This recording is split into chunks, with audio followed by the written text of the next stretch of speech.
This podcast is brought to you by Most Valuable Podcasts, leading the league in podcasting entertainment.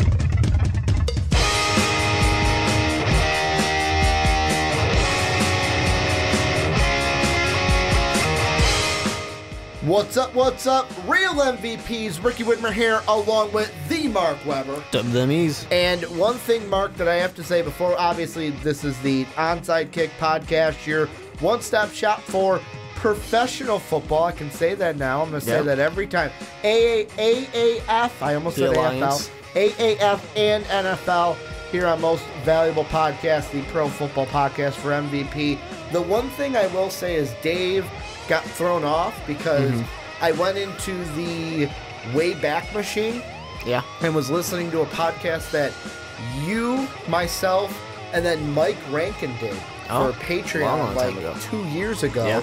And he was concerned because I didn't start the podcast off with the Mark Weber. I just said, I'm joined with Mark Weber. And he's like, you didn't dub them E's. You didn't say the Mark Weber.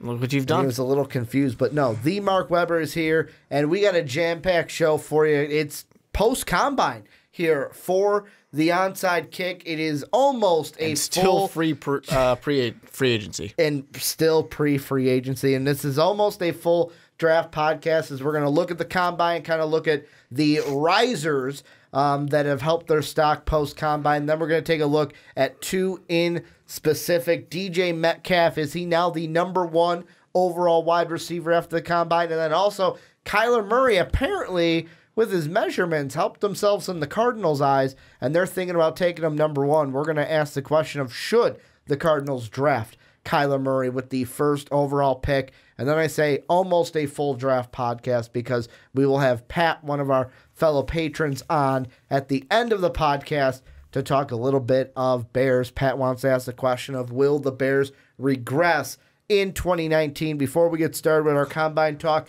make sure to go and rate and review the Onside Kick on iTunes and Apple Podcasts. It really helps us out. All those good reviews helps boost the podcast and make sure we get into the ears of more and more people and gets more exposure on the Onside Kick and MVP. But Mark, before we get into the two specifics, the DJ Metcalf and the Kyler Murray, let's talk a little bit about the combine in general and just some risers, some guys that did well, helped their draft stock this weekend. You'll give a couple, I'll give a couple, kind of an easy segment to start the podcast. I want to start with you. Who is one guy that you thought was a big riser from the combine this past weekend? One that I think definitely is a big riser now is Miles Boykin.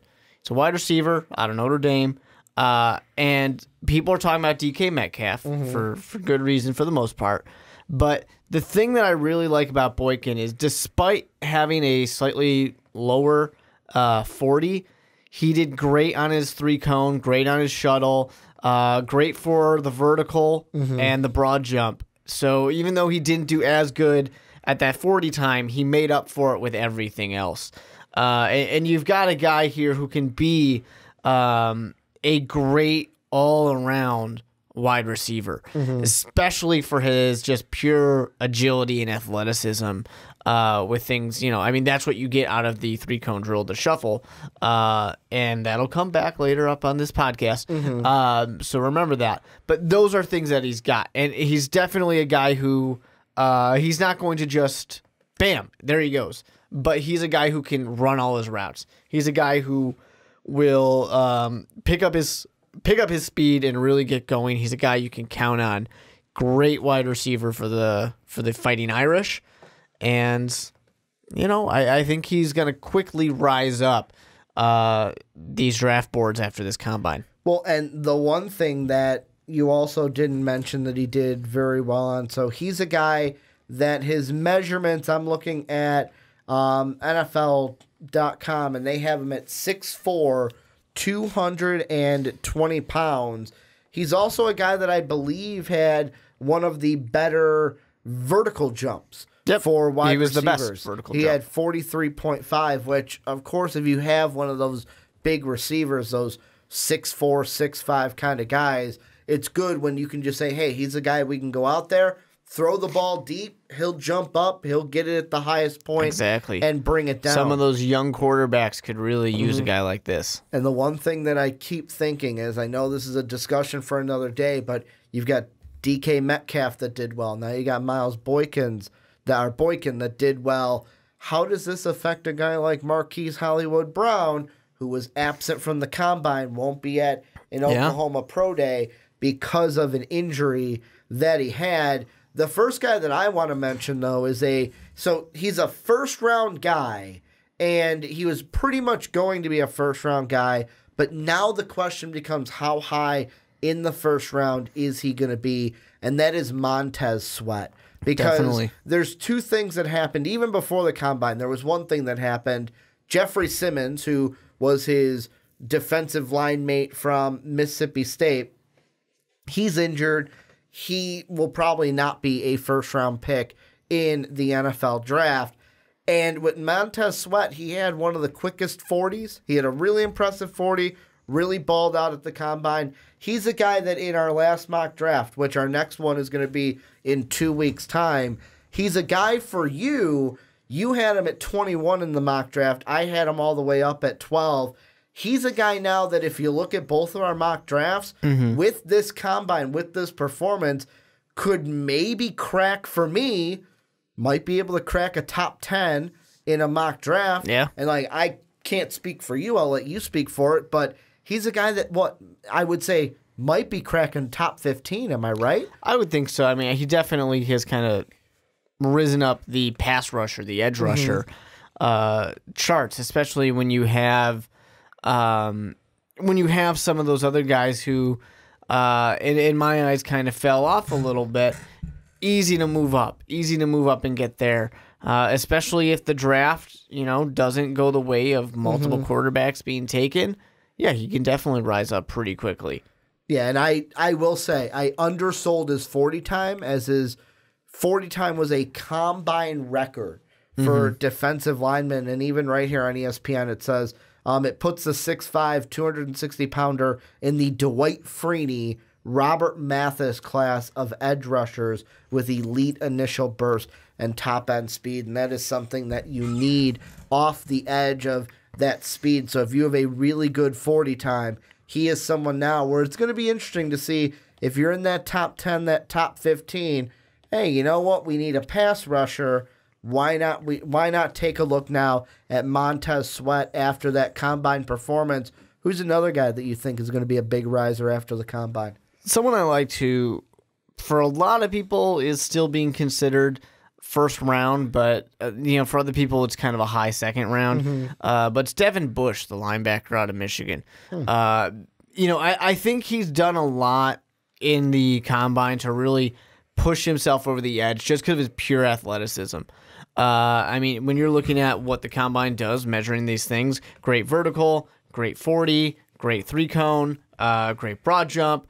He did a really, really good job to kind of cement himself as that guy who, what I always loved in Chicago with a guy like Brian Urlacher, go side to side, play the whole field, sideline to sideline. He can move all over. He can do what he needs to do.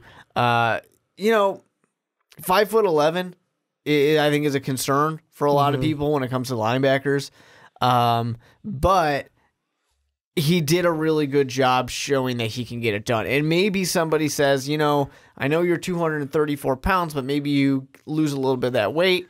Maybe we can play you at safety. Maybe someone wants to move him around a little bit. 5'11", you get, like I said, you get a little concerned maybe with a linebacker at that size. But I think he did a great job just purely showing that he can be a real playmaker on the defensive side of the ball. Well, you mentioned that even like star position almost from college. It's kind of like a Jabril Peppers where it's like, hey, I maybe not the biggest guy to play linebacker, but hey, I can drop back and be in that kind of safety position for a defense. I'm going to go offensive side of the ball, though. One guy that's going to be interesting because team need also falls into this as well, but Noah Fant, how is he going to rise on draft boards? Because his 40 mixed with what he did in the bench rep, mixed what he did in his, I believe it was his cone drill. He's a guy that, because we came into this talking, Hockenson versus Noah Fant. And everyone's like, well, you got the production of Hockenson, but the kind of athleticism from Noah Fant. And I had him 32 overall to the New England Patriots in our last mock. It's going to be interesting to where now after the combine, to me, the question isn't going to be which Iowa tight end goes in the first round. It's going to be where do both of them go in the first round. Because I feel like in most scouts' minds, Hockenson was going to get a first-round grade. But now, post-combine, you look at that raw athleticism, that speed from Noah Fant. If you kind of need a tight end, especially if you're later in the draft, I'm even going to say like around 18, 19, 20 at the earliest, you might be stupid to pass on Noah Fant if tight end is something that you really need post-combine. It could. I still just kind of, as a tradition here, would be surprised to see two tight ends taken in the first round. Or does doesn't Fant really now happen. Or does Fant now become the guy?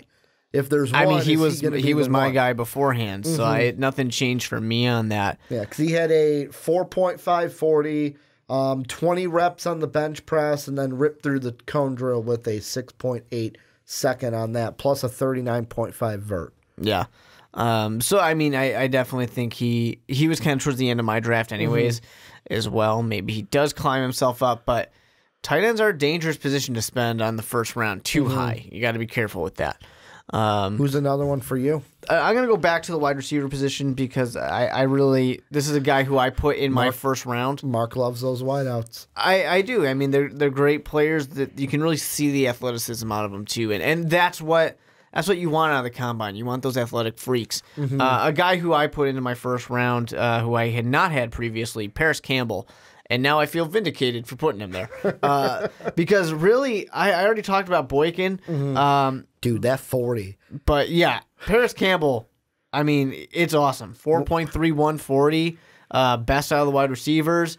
Best shuttle time. Vertical's not as good because, I mean, it's fifth of the wide receivers, so it's not like it's bad. And then broad jump tied for third with 11 feet 3 inches. So it's just showing that he's got what it takes. He really has what it takes, and he's a versatile kind of guy. And that's what you really saw out of Ohio State is that Campbell can be very versatile, and you can have a lot of teams that get this guy and can play him all over the field. And that's going to be huge for some offenses. And you're dead right, play him all over the field, because the one thing I had to look up was I'm like, hey, you know what? Like, what's his height? Because the first thing I think of when I think speed is let's go ahead and put him in the slot. Let's get him on those quick slants, get him the ball quick as possible so you can use that speed in the open field. But it's not like he's a 5'11 wide receiver. It's not like he's a Wes Welker, like Julian Edelman type of wide receiver. He's a guy that's 6'1", who you can play in the slot. He's got the speed to do that.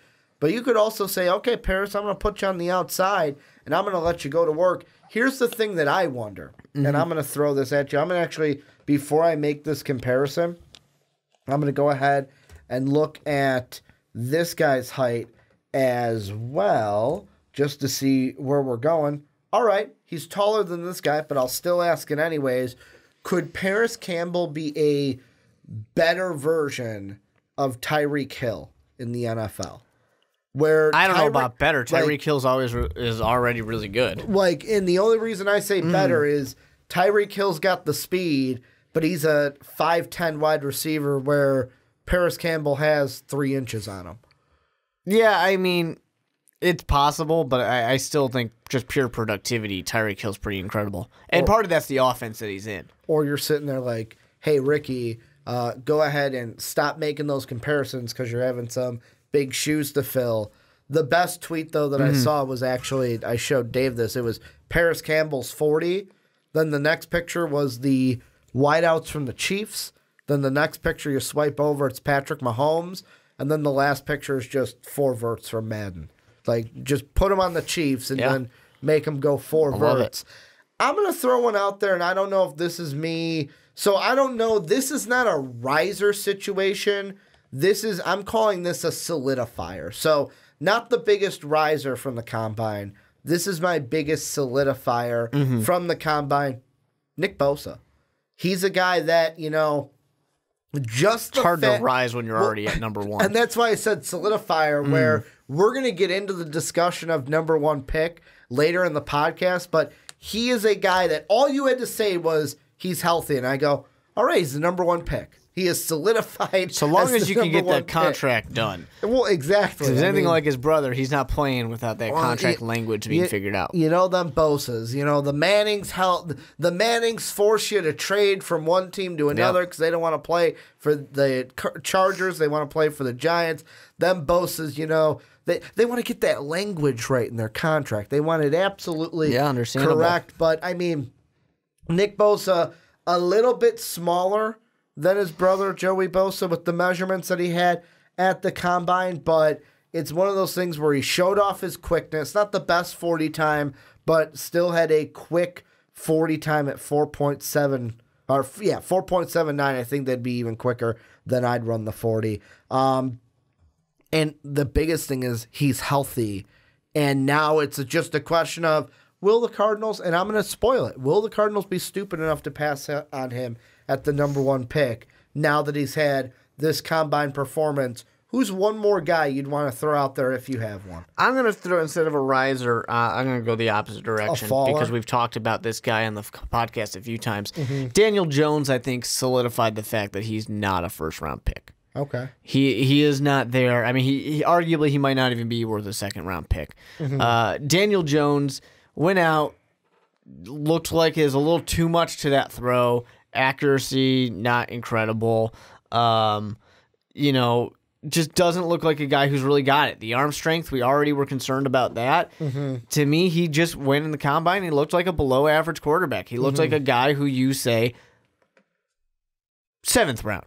I'll take that flyer on it. Because the guy, I hate to put it out there, but if you need a guy to throw for 15 yards, I don't know that I'm really going to count on Daniel Jones. And that really comes down to me. He does not have the arm strength he needs.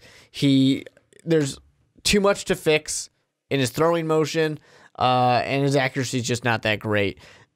It's not going to happen. It's not going to happen for Daniel Jones.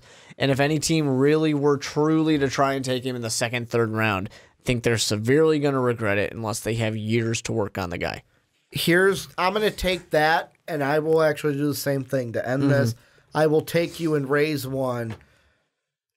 Most of the running backs we saw, they were not very good, except for maybe Justice Hill. One of the guys I'll throw out there is David Montgomery, where he's a guy that Brandon has been all over this draft process. There's a few of these guys that have some hype to them, and they just disappointed.